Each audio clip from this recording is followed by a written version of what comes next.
Tulo ka ba katong available nga astronaut ron guys. Kani kay mo ni ang classic.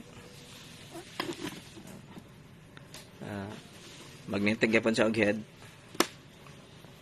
Then nasa layo ang yang on and off na ni siya remote. Then brown ang yang gray ang yang base. Nadiri ang laser, nadiri ang yang nebula. Then mo ni ang ito na Bluetooth speaker. Same na sila price, 990 ni siya, classic. 990 po ni siya with Bluetooth speaker. Same, magnetic siya dire. Dayon, yung button sa dire. Nasa nadres babaw. Then, puti yung base. Then, ang kalayan is classic na siya mga gold dire nga design. Ang speaker niya nadiri sa likod. So compared sa classic, dili ka siya kahangad kay speaker man siya ang nadiri sa likod. Compared ani nga makahangad gid siya. Pwede nimo i-kuan sa ceiling. Ang classic.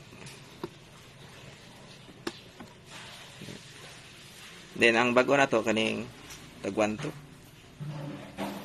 Nga mas dako siya guys compared sa kuan. Ito po. Mas dako siya compared sa anin duha.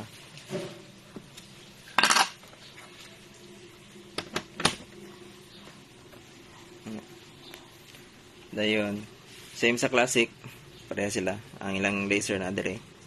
Then na dire ilang nebula. Pero same rin sila kuan guys, same rin sila visuals. Then ma-change po ang ilang nebula. Dayon ang speaker niya is nasa ilaw.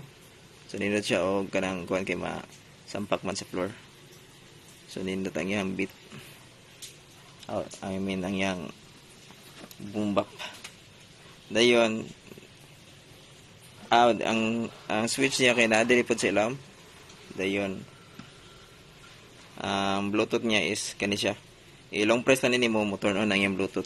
Mailan man nimo kay naray ka ng voice mo confirm. And test na to ang iyang speaker. Di mo pa ba yan ako tuban? Di ba tamang inalaka? Sino sa ating may mali kung ako? Sige, pero sana tanggapin mo pareho lang tayong dalawa nakasakit. Tapos parang gusto mo na sa akin. Then test na to yung lights guys. Ayang projection.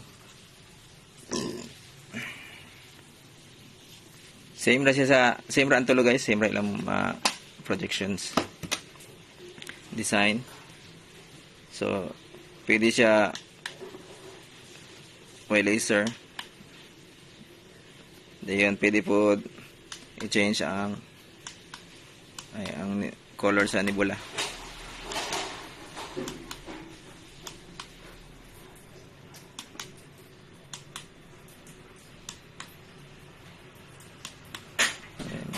Mamobra na siya. Pwede sa ceiling.